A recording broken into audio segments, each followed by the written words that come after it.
Welcome to Washington Insights. I'm Dure Akram, and for all those who've been with us on this journey, you know well that this program usually speaks in Urdu. Today, we're speaking in English, and we hope to make this a regular weekly feature on Washington Insights. Why, you may ask? Our program will continue to speak in Urdu to its core Urdu audience, but once a week, we want to open this conversation to a wider global audience as well. Why? Because some stories are too large to be encapsulated, to remain inside one language and to one audience. What happened in Beijing this week, for instance, it will ripple through the Strait of Hormuz, the South China Sea, and the Wall Street. This is not just a bilateral handshake between two world leaders, but it is a signal from the world's two biggest superpowers to everyone else who must live with the consequences. Now, we've all seen the images. President Donald Trump walking along with Chinese President Xi Jinping inside one of the most closely guarded symbols of Chinese power. But beyond the ceremony, the real conversation was much harder. Our, I have with me today Anwar Iqbal, who does not really need any introduction. Anwar Iqbal Saab has spent decades reporting from Washington, following US policy from the inside, but with an eye on South Asia and the wider world. He joins us from the US Capitol to help us separate optics from substance, cut through the fog, and get to down to the real story. And Versad, before we get into the larger geopolitics, I want to point out to some of the recent reporting that you've done this week for Dawn. In one of your pieces, you wrote that the US Iran conflict was likely to dominate the strategic calculations that would go on during and after the Trump China's visit, even though the trip was officially framed around trade and economic ties. You've also reported how Western analysts did not really expect any major breakthroughs. So now that the visits have taken place, do you feel those early readings were well vindicated? Did Beijing confirm the limits from what Washington can really extract from China, especially on Iran and the Strait of Hormuz? Well, first of all, thank you very much. Uh, this is, as you said, this is something that this is that is intended at reaching those who are interested in Pakistan and things that happen around Pakistan. And of course, these days, the most dominating issue is that of Right. the Iran war. And it has drawn the attention of the entire global community. Everybody is worried about it because it has affected everyone. Right. I mean, the Strait of Hormuz is the main supply route for energy, not just to Pakistan or to other countries around Pakistan, but to places as far as Europe and even Africa, and much more important, it is almost 90% of oil supplies uh, to all supplies to China go through this Yeah. route. Uh, Iran is one of the main supplier of oil to China, and China also purchases oil from other Middle Eastern nation. And this entire supply route has stayed suspended for almost 3.5 months. So Hmm. when U.S. and Chinese leaders meet, no matter what the visit is focused on, it was always obvious that they are going to discuss the situation in the Middle East, that they are going to talk about the Iran war, and both sides want this conflict to end. America wants this conflict to end because, if you read through President Trump's statements, Right. you will see that this sort of unacknowledged realization that it was not his war, that he was misled into believing that it will be an easy victory and that people of Iran are ready to rise against the government, and it will lead to a change of government, and perhaps he will be seen as a champion of peace and Western values. That did not happen. The government did not collapse; rather, it survived. And now, obviously, President Trump wants to end this war The Chinese want the strait to reopen. The Right. Americans want the strait to reopen. The Iranians want the strait to reopen because it is hurting Iran more than it is hurting anyone else. It is also their main outlet to the rest of the world, and they depend almost entirely on this route for selling their oil, which is again their main export to the world, and for other supplies too. So, what is then preventing them from reaching an agreement or an understanding? Right. I think, I mean, although all three want to end this war, all three want the Strait of Hormuz to reopen. So yes, as we were saying, all three. I mean, the United States, China, and Iran. They want this war to stop. It is in their interest to do so. They want the Right. Strait of Hormuz to reopen, and they want to reach an understanding to ensure that this remains a viable supply route for oil and gas to the rest of the world. Then, when they have this desire, when it is in their interest to do so, why are not they reaching that point where the supplies could resume? Why are they not able to conclude a peace deal? It's Right. mainly because, I mean, it's not because of China. China is not directly involved, it's not fighting the war. Of course. It's mainly because both Iran and the United States want a narrative that shows them as the victor. I mean, Okay. Iran wants to, as it claims, and it wants its people to believe, and it wants the rest of the world to believe that it has won the war, and that it has defeated America, and its victory should be recognized. Americans want to make the rest of the world believe that they are still a superpower, that Right. they are still the strongest military power in the world, and that they have everything under their control, and that they too have won the war, even if they did not succeed in achieving an objective that was never an objective. I mean, you don't cause a regime change through airstrikes alone. I don't know Right. why and how President Trump was made to believe that. So, uh, but the thing is, the problem is that this narrative will never be endorsed by the other side. The Iranians will never acknowledge that America won the war, and the Americans will never acknowledge that Iran won the war. So, what is the solution? The solution is to find a narrative which suits both, and it is possible. It is not. It is something that is out of reach. I mean, for instance, let's say it starts with the Strait of Hormuz. The Right. Iranians have closed it from their side. The Americans have closed it from the outer side. I mean, Right. Irans do not let the ships get through the Strait of Hormuz, and Americans are preventing the ships from exiting the Strait of Hormuz and getting into the international waters. Now, Iran has the power to stop the strait from functioning, to stop the waterway from Right. but it does not have the power to challenge America in international waters. It cannot force America to lift its blockade. Okay? Now that brings us back to China. President Trump said that he did not really ask Xi to pressure Iran on Strait of Hormuz, but we all know that from the looks of it, Washington does need the support of Beijing to actually come to, if not the conclusion, then to a sustainable position.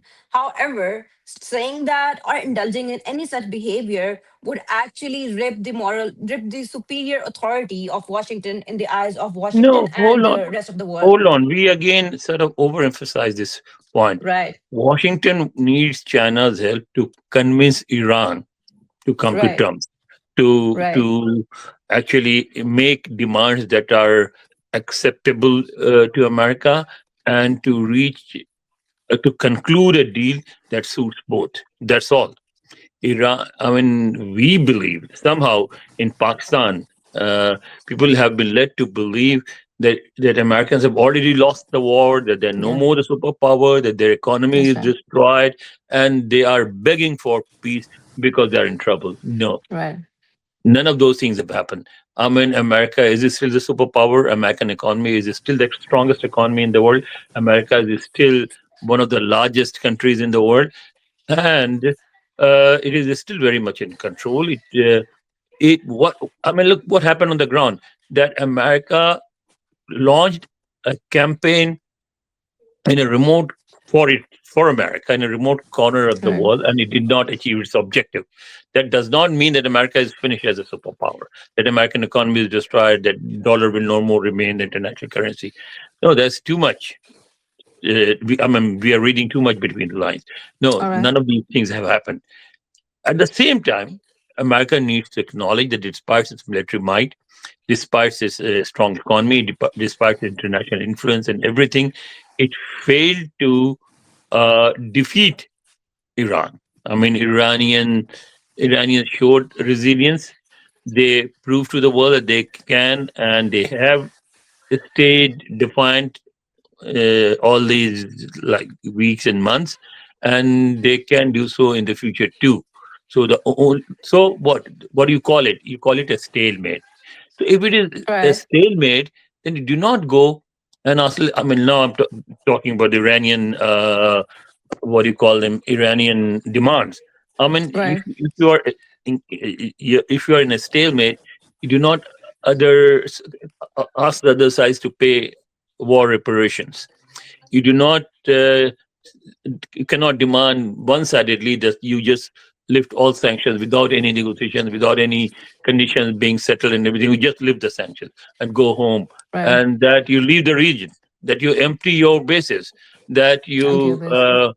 give up your whatever your demands are on Iran's nuclear issue. So basically, what the Iranian demands are actually an acknowledgement of defeat by America, which America is not going to do. To say I mean, in a similar fashion, what the Americans are asking is also almost more or less the same, like that an acknowledgement from Iran that now it has been defeated and therefore it should accept American demand. So I think the meeting in Beijing Right.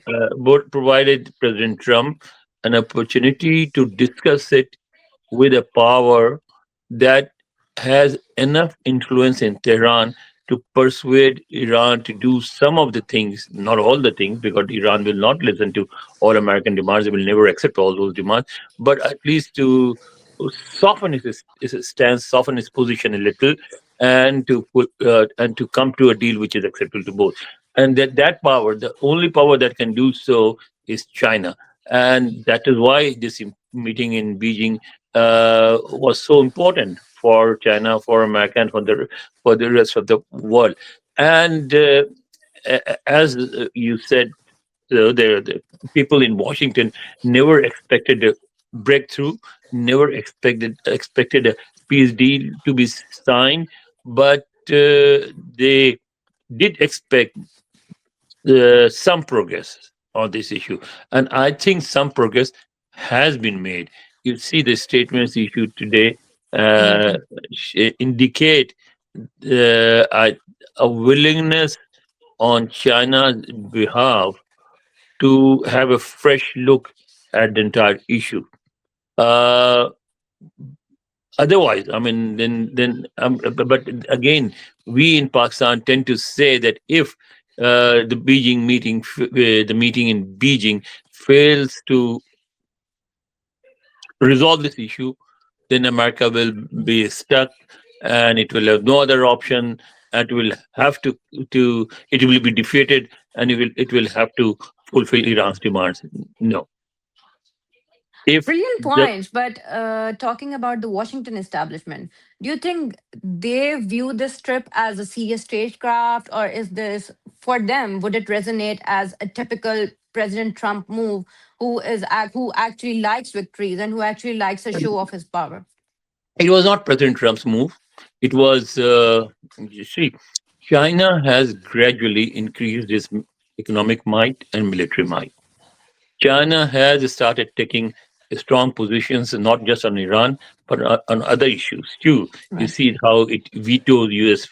resolutions in inside the UN Security Council, and not on the resolutions on the Middle East, resolutions during Right. the Iran, I mean Pakistan India conflict too, Right. and on Afghanistan and a lot of other issues. So, and then there is a trade war going on between China and the United States. There are Right. these huge tariffs that Washington has imposed on Beijing. So, I mean, saw that President Trump took with him like 27 CEOs of very large Right. American companies. Okay, so you don't go to a visit with these all these CEOs unless you actually want to make some trade deals. And I think he has succeeded in making Exactly. those deals. He has succeeded in in removing all the misunderstanding and suspicions that have been created during the past 1.5 years since President Trump came to power. And I think they have been able to uh, lay the foundation for further talks, and they actually have been able to not form a formal forum or mechanism, but by taking this a step, they have indicated that it is possible for them to consult each other whenever some major issue arises. So I think overall it was a successful visit, and it will ultimately, if not immediately, it will help resolve the Iran conflict. But and also, as you saw in his latest one of the latest statements, President Trump once again credited Pakistan, but in a way Also. which is different from his previous statements. He said that he actually was not interested. Not so keen. To say not interested would be wrong, but not so keen on a peace deal with Iran. But he was persuaded by Pakistan, and he did so because Pakistani Prime Minister and the Pakistani Defense Chief asked him to do so. So that was like, these are very positive remarks for Pakistan, but it also indicates that he is willing to go beyond what this peace effort and look for other options as well. And what is being said in Washington is Right. that America, if things do not work out, if this consultation, these talks do not lead to a peace deal, then American may uh, resume the attacks or relaunch their military offensive for a limited period, 4, 5, 6 days, or 1 week of extensive bombing. I mean, probably they will try to destroy as many bridges and ports and other places as they can. They will try to disable the Iranian infrastructure. They will try to create a situation in which the Iranian people have no other option but Right. to rise against their own government. I mean, the other day I was reading somebody's comments from Iran saying that now it is not, I mean, the government provides them food and gas and things like that directly, but in many offices they are not paid a salary because salary does not mean anything. The Iranian currency is worth nothing. If Right. even if you're paid a regular salary, you cannot do anything with that money. I mean, that kind of how long can you sustain that kind of situation where when your own money becomes worthless in your own country? I mean, like if 1 million tuman equals $1. So what did it mean? What does it mean? It means that the your currency is not even worth the paper it is printed on. Probably Definitely. printing it causes Cause more. Yeah. more costs more than actually its value. So I think Americans would like to create a situation that they can uh, exploit and force Iran to accept their terms. Iranians is still are, I mean, have proved that they are resilient, that are strong, they can resist this. But it then, if this happens, it will open the door to a much more dangerous situation, and it may probably lead to oh, a regional, if not a global war. On the other hand, President Trump had also told reporters on his way back home that he discussed lifting sanctions on Chinese companies that are buying Iranian oil, and he would decide soon on that. Also, he said that President Trump and President Xi they agreed that Strait of Hormuz should be reopened and Iran must not get a nuclear weapon. There are some conflicting statements on that position as well. So does that mean that China and I'm bringing you back to China? So does that mean that China and US might be really walking towards, if not walking towards a common point from which they can coordinate the future line of action on Iran? Because that is important. I think these are very positive developments. This is what you said. I mean, or rather, what President Trump said in his latest statements. And if it is true, then that means that Chinese are actually trying to lead the way towards peace. You see, I mean, allowing some companies to be able to use that route without interruption can ultimately pave the way for more companies to be Hmm. given that facility, and ultimately this number can continue increasing, and that will be one way for both Iran and America to claim victory without acknowledging defeat. Right. But let's talk about Taiwan, which seemed to lurk behind every discussion. And we've seen a stern warning from China that President Xi opposes China. President Xi opposes any mishandling of China, of Taiwan, and that could well spiral into a conflict. If Washington and Beijing continue to or start to cooperate on Iran, and we've seen some headways on the trade front as well, will that affect America's Taiwan policy? Say America does not want to create any trouble in Taiwan. It will continue to support Taiwan, but it's Right. not going to create problems for China on this particular issue, because they know that it is Chinese are very sensitive about it. It's very close to China, and there is no desire even in Taiwan to fight China.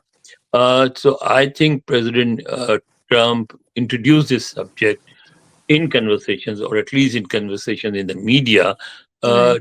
to counter pressure on Washington caused by the Iran conflict. If you talk about Iran, then we will raise Taiwan. If you talk about Iran, then we can also start talking about Chinese Muslims. So these are the issues that Americans are not very keen on, but they are there to counter violence pressure from Beijing. You view them just as talking points, nothing No, concrete. no, it's countermeasures. As countermeasures. Let's bring it home. You know that in Pakistan, all eyes have been on and they will continue to be on the relationship that unfold between America and China. So how should Pakistan, for in particular, and South Asia in general, view this visit?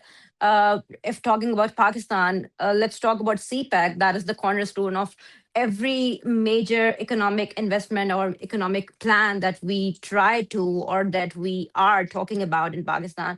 Would that be benefited if US China tensions ease? Because, of course, we want to be in the good graces of both camps, ideally. I think we have good relations with China, very good relations with China. We have good relations with the United States, and those relations will continue, I think, for as long as President Trump is in power. And I think CPEC is not one of the issues that was discussed in this Right. meeting at all. I think two things have happened since those days when Washington used to express concern about CPEC.